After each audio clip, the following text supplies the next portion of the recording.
सहनाववतु सहनौ भुनक्तु सह वीर्यं करवावहै तेजस्विनावधीतमस्तु मा विद्विषावहै। ओम शांति शांति शांति।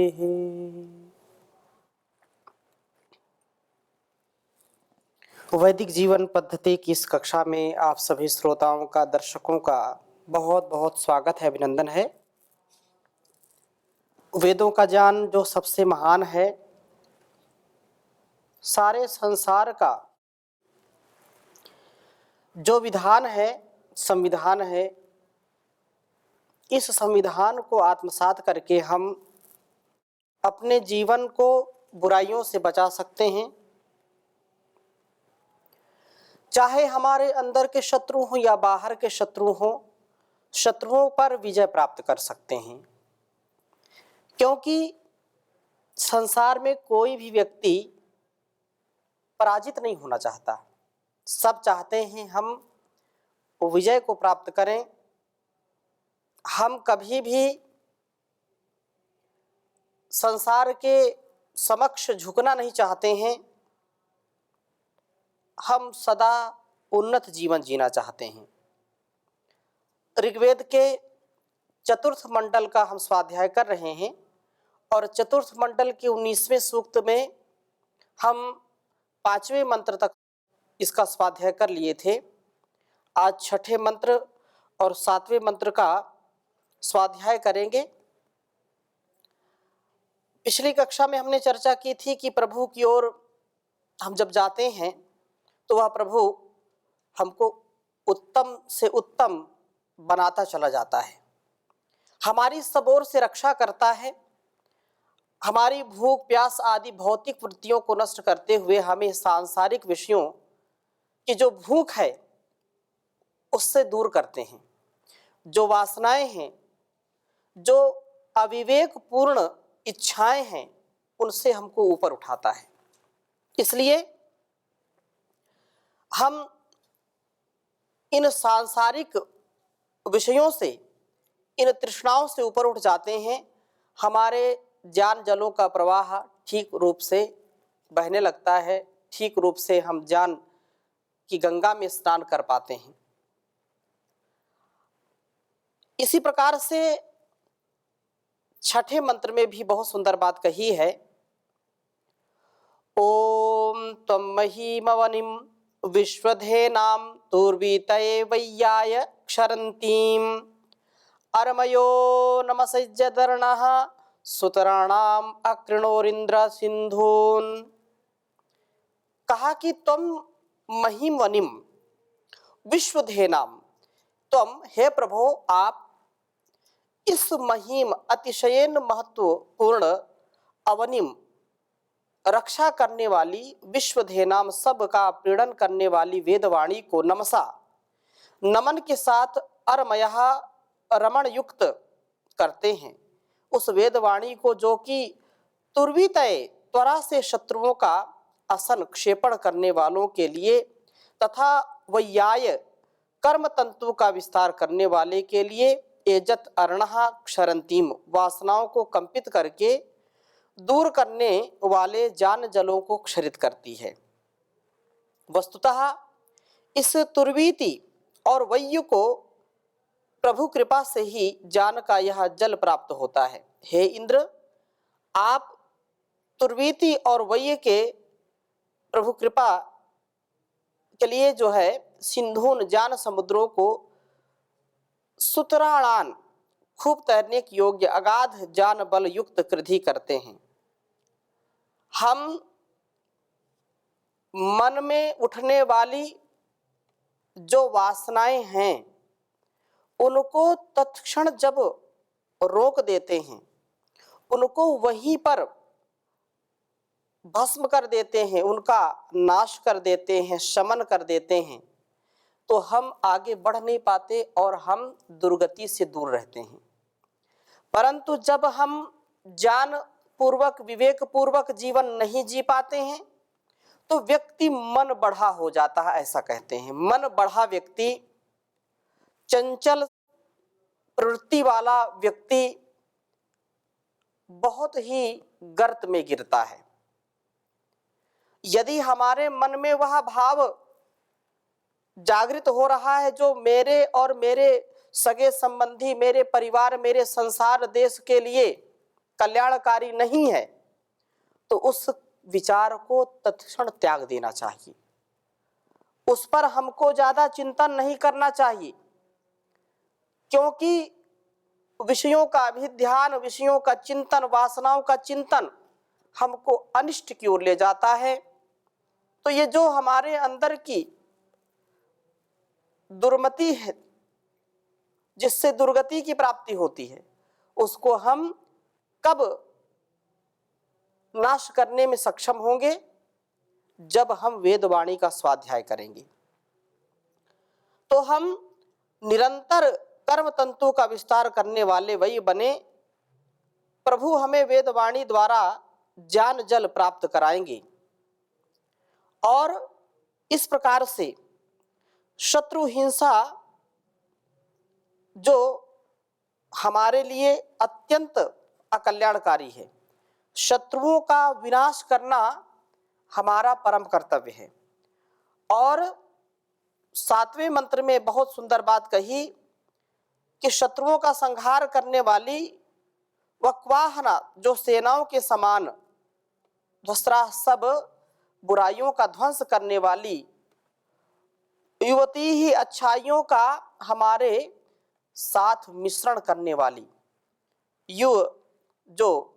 युव मिश्रण अमिश्रणयो हो, जो हर प्रकार से क्या सही है, क्या सही नहीं है, क्या ग्राह्य है, क्या त्याज्य है, इसका जो मिश्रण है संसार में, सत्य असत्य का, धर्म अधर्म का, उन सब में से जो कल्याणकारी तत्व है उसको जो ग्रहण कराने वाली है। तो ऋतज्या ऋत के जान वाली या ऋत को प्रादुर्भूत करने वाली जन अग्रुवः, इन जान नदियों को इंद्राव्य प्रभु प्रअपिनवत प्रपूरित करते हैं। इन जान नदियों के प्रवाह द्वारा धनवानी मरुस्थलों को, तृष्णानान अज्जरान प्यासे खेतों को अपृणक पूरित करते हैं। हमारे वे जीवन जो कि उत्तम सद्गुणों के बीज के प्रादुर्भाव से रहित थे, हम जो अपने जीवन को सुगंधित, सुरभित, विलसित, विकसित नहीं कर पाते हैं, उसमें कहाँ पर कमी रह जाती है?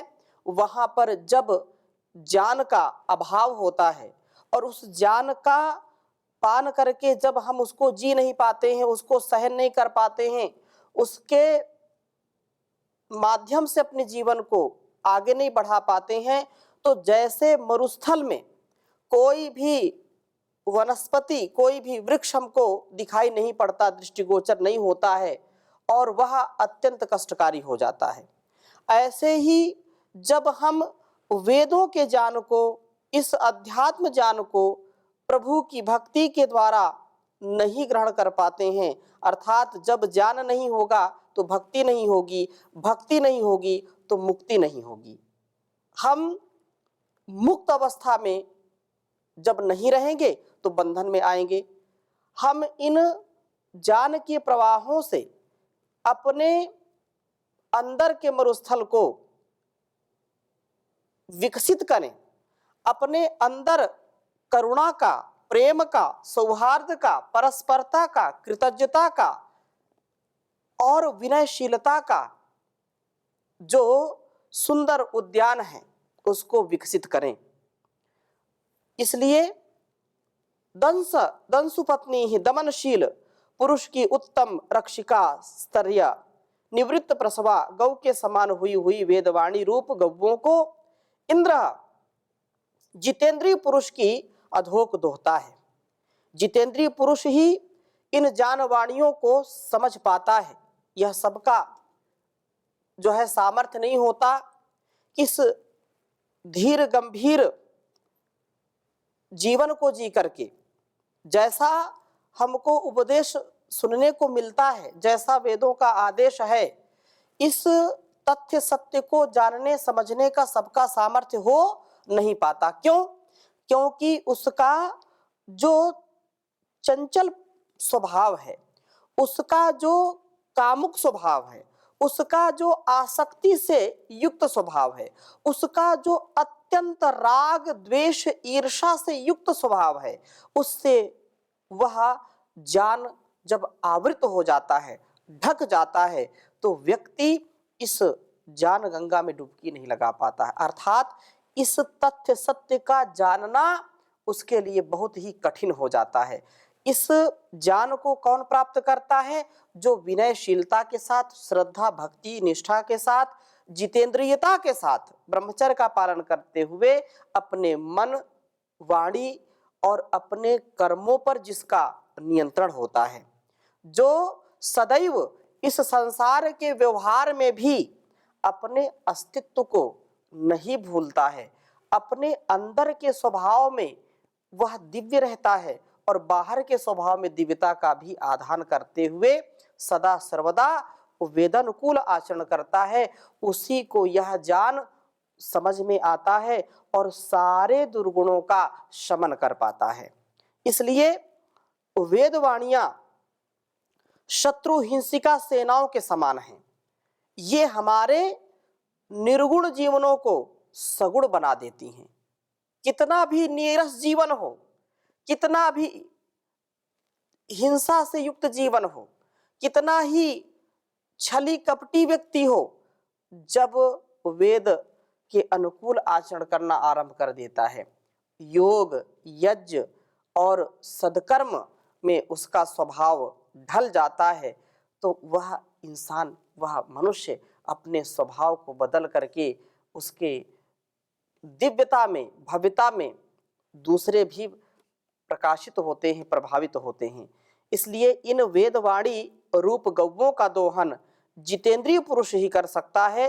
इसलिए जितेंद्रियता परम आवश्यक है। जब तक हम अपने इंद्रियों को वश में नहीं करेंगे, जब तक हम अपनी जो कुत्सित और कलुषित जो हमारी इच्छाएं हैं, उन कलुषित इच्छाओं को, उन दूषित इच्छाओं को, दूषित वासना युक्त कामनाओं को जब तक नियंत्रण में नहीं करेंगे, तब तक हमको सहज सुख, शांति, आनंद की अनुभूति हमको नहीं हो सकती है। बहुत सुंदर बात कही है। अब जब हम वासनाओं का विनाश कर लेते हैं और ज्ञान का प्रवाह हमारे अंदर उमड़ घुमड़ करके हमको प्रभावित करता है, तो निसंदेह हम इस जीवन को जो सत्य, तथ्य और कल्याण से युक्त हो जाता है। 8वें मंत्र में भी यही सुंदर बात कही है। पूर्वी रुषसः शरदश्चगूर्ता वृत्रं जघन्वाम असृजद्भि सिंधून् परिष्ठिता अत्रिणब्दधानाः सीरा इंद्रः स्रवितवे पृथिव्या। कहा कि पूर्वी रुषसः शरदश्चगूर्ता वृत्रम जघन्वाम असृजद्भि सिंधून्। बहुत उषा कालों तक शरद और वर्षों तक वासनाओं से निगीर्ण की गई, निगली गई जान नदियों को वे प्रभु वृत्तम जघन्वान, वासना को विनष्ट करके वि असृजत, विशेषण सृष्ट का जो है सृष्ट कर देते हैं, उनके प्रवाहों को फिर से चला देते हैं। परिष्ठिताः, वासना जिनके चारों ओर स्थित हुई है, बधाना, जो वासना से बध्यमान हुए हैं, ऐसे सीरा ज्ञान प्रवाहों को इंद्र, वे प्रभु पृथिव्या, इस शरीर रूप पृथ्वी के हेतु से स्रवितवे, प्रवाहित होने के लिए अत्रिणत, विद्ध करता है। आवरण भूत वासनाओं को विद्ध करके यह ज्ञान प्रवाहों को प्रवाहित कर देता है। प्रभु वासना को विनष्ट करके ज्ञान को प्रवाहित करते हैं। यह ज्ञान ही इस शरीर रूप पृथ्वी को सत्य, शिव और सुंदर बनाता है। इस बात का सदा हमको ध्यान रखना चाहिए कि वासना से हमारी बुद्धि का भी विनाश होता है। वासना हमारे विचार को भी दूषित कर देती है, और विचार यदि दूषित हो गया तो आहार दूषित है, व्यवहार दूषित है। अतः हम जब प्रभु का सुमिरन करते हैं, उसका गुणगान करते हैं, उसका ध्यान करते हैं और उसकी आज्ञा का पालन करते हैं, तो निसंदेह हमारा व्यक्तित्व, कृतित्व, नेतृत्व श्रेष्ठ हो जाता है और जीवन हमारा सत्य के ऊपर आधारित होता है। क्योंकि जब तक सत्यता हमारे जीवन में नहीं आएगी, तब तक हम अपने जीवन में उस प्रभु का जो प्रसाद है, उसका जो हमारे जीवन में विशेष प्रभाव है, उसको अनुभव नहीं कर सकते। सत्यम शिवम सुंदरम की जो बात कही, सत्यम ज्ञानम अनंतम ब्रह्म, सत्य ही शिव है, सत्यमेव जयते नानृतम की बात कही है। तो सत्य जब तक हमारे जीवन में स्थापित नहीं होगा, तब तक हम जीवन को सफल नहीं बना सकते। हम असत्य से, झूठ से, छल से, कपट से संसार को कब तक मूर्ख बना सकते हैं? कब तक उनको भ्रमित करते रहेंगे? थोड़े दिन, कुछ दिन तो कर सकते हैं, सदा हम दूसरों को मूर्ख बना नहीं सकते। कभी ना कभी, किसी न किसी परिस्थिति में हमारा असत्य पकड़ा जाता है और तब हमको बहुत लज्जित होना पड़ता है। क्योंकि सत्य कभी भी व्यक्ति का अहित नहीं कर सकता, सत्य कभी भी पराजित नहीं हो सकता, परंतु सत्य के लिए हमको पुरुषार्थ करना पड़ेगा। असत्य एक बोला और उसको फिर छिपाने के लिए बार बार असत्य बोलना पड़ता है, परंतु यदि सत्य एक बार बोला, 2 बार बोला, चाहे 100 बार बोलना पड़े, 1000 बार बोलना पड़े, सत्य तो एक होता है, असत्य के रूप बदलते रहते हैं। अतः यह अत्यंत आवश्यक है कि यदि हमको अपने जीवन में सुख, शांति, यश, कीर्ति और जीवन की सफलता पानी है, तो सत्य से युक्त जीवन जिएं, असत्य से बचें। असत्य में कभी भी हमारा उत्थान नहीं हो सकता है। क्षणिक लगता है, किसी किसी को लगता है उसने झूठ बोला, उसने असत्य बोला, उसने बहुत बड़ी संपत्ति प्राप्त कर ली, बहुत यश कीर्ति उसकी है, लेकिन वो यश कीर्ति, वह ऐशो आराम, वह सारा जो वैभव दिखाई पड़ता है, जो असत्य के ऊपर टिका है, वो कभी भी धराशायी हो सकता है। यहाँ भी उसको सुख नहीं मिलेगा और वहां भी उसको सुख नहीं मिलेगा। इसलिए सत्य के ऊपर जब हम प्रतिष्ठित होते हैं, तो संसार में कोई भी ताकत हमको हिला नहीं सकती, संसार में कोई भी ताकत हमको गिरा नहीं सकती। इसलिए सत्य के बल पर आगे बढ़ने का प्रयत्न करना चाहिए। यही इस वेद मंत्र का विशेष रूप से यहाँ पर उपदेश है कि जो वासना है, जो हमको बांध देती है और हमारे ज्ञान प्रवाह को रोक देती है, उसमें प्रभु से हम प्रार्थना करें कि हमारे इस ज्ञान प्रवाह को अबाध गति से बढ़ने दें और पृथ्वी रूप जो हमारा जीवन है, उसमें भी हम सत्य और शिव सुंदर बनने का प्रयास करें। क्योंकि साच बराबर तप नहीं, झूठ बराबर पाप, साच बराबर तप नहीं, झूठ बराबर पाप, जाके हृदय साच है, ताके हृदय आप, प्रभु जी ताके हृदय आप। संसार में जितना भी हम व्यवहार देखते हैं और जो लोग कहते हैं इस बात को कि नहीं आजकल तो झूठ का ही समय चल रहा है, जो जितना फरेब कर ले, झूठ बोल ले, वो उतना ही चमकता है, यह बात कभी भी उचित नहीं है। ये तो केवल कहने की बात है। जो व्यक्ति ऐसा कहता है कि नहीं झूठ तो बोलना पड़ता है, झूठ से ही सारे धंधे चलते हैं, झूठ से ही व्यापार चलता है, झूठ से ही परिवार संसार चलता है, यह उचित नहीं है।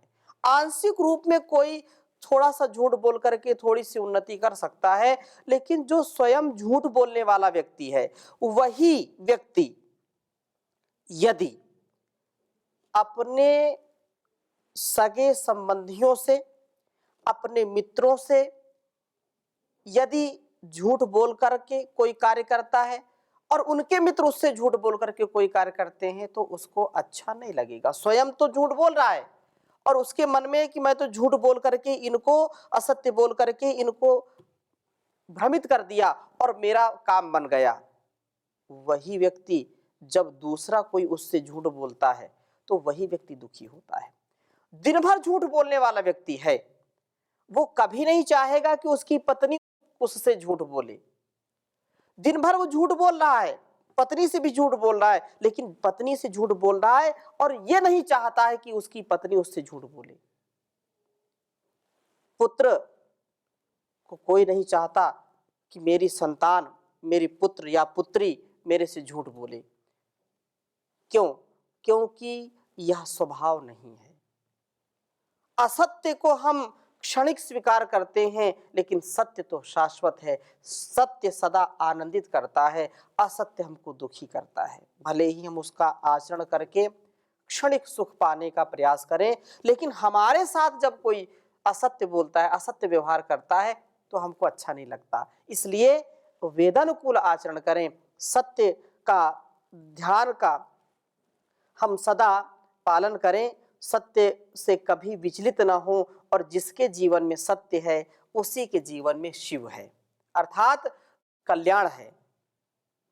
शिव कल्याणे, जो सत्य के राह पर चलता है वही कल्याण को प्राप्त होता है, और जो कल्याण को प्राप्त होता है उसी का जीवन सुंदर हो जाता है, उसी का जीवन दिव्य हो जाता है, भव्य हो जाता है। इसलिए कभी भी विचलित ना हो, कभी भी अपने जीवन में असत्य का लेश मात्र प्रभाव ना आने दें, क्योंकि परमात्मा की यह विशेष कृपा हम सबके ऊपर है। हम इसको सदा ध्यान में रखें, अपने कर्तव्य को करें और असत्य से बचने का प्रयास करें। वह परमात्मा अनंत है, उसकी हम सदा स्तुति प्रार्थना उपासना करें। हे अनंत देव तू महान से महान है, विश्व की हर एक चीज में विराजमान है। तू असीम अज अमर अजर अनादि तत्व है, अर्चनीय वंदनीय अद्वितीय तू सत्व है। सत्कर्म गुण निधान अतुल सर्वशक्तिमान है। हे अनंत देव तू महान से महान है। तेजमय आदित्य वर्ण अंधकार से परे, दिव्य पुरुष दीन की समस्त दीनता हरे, प्राणवान प्राणियों के प्राण का भी प्राण है। विश्व की हर एक चीज में सदा विराजमान है। निर्विकल्प निर्विकार नित्य निराकार तू, सृष्टिकर्ता धर्ता हरता और सर्वाधार तू, सत्य शुद्ध बुद्ध मुक्त ब्रह्म तत्व ज्ञान है। हे अनंत देव तू महान से महान है। साधुकों के ध्यान में, उपासकों के गान में, दया धर्म धारियों में, दानियों के दान में, पथिक भक्ति भावना में सहज तू विद्यमान है। हे अनंत देव तू महान से महान है। विश्व की हर एक चीज में विराजमान है। तो परमात्मा का हम सदा अनुभव करें, वह कण कण में विद्यमान है। ऐसी भावना से अपने कार्य को करें और कर्णों व कर्मों का ज्ञान हमको हो, इसके लिए भी हमको सदा ध्यान रखना चाहिए।